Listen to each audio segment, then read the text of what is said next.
que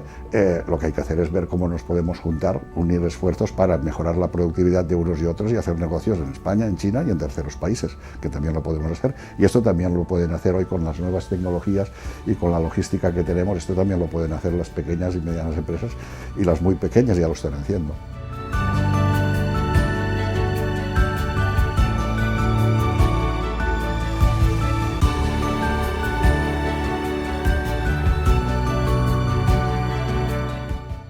Yo pienso que España es un buen país precisamente por lo que comentamos siempre de que España es considerado un país amigo en China. Y esto para los chinos,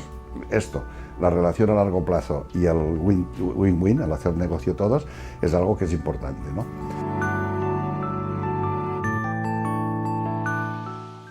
Y hay muchas empresas chinas que estarían dispuestas a venir aquí a trabajar a España, y no necesitamos que sean las grandes empresas ni las multinacionales chinas las que vengan aquí, sino que establecer una relación más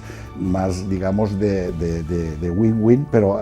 teniendo en cuenta el tamaño de las empresas españolas y el tamaño de las empresas chinas, no solamente las telefónicas y las Huawei, pensando en una especie de clúster en España o en China y juntar empresarios y a partir de ahí favorecer las condiciones para que ellos lo puedan hacer.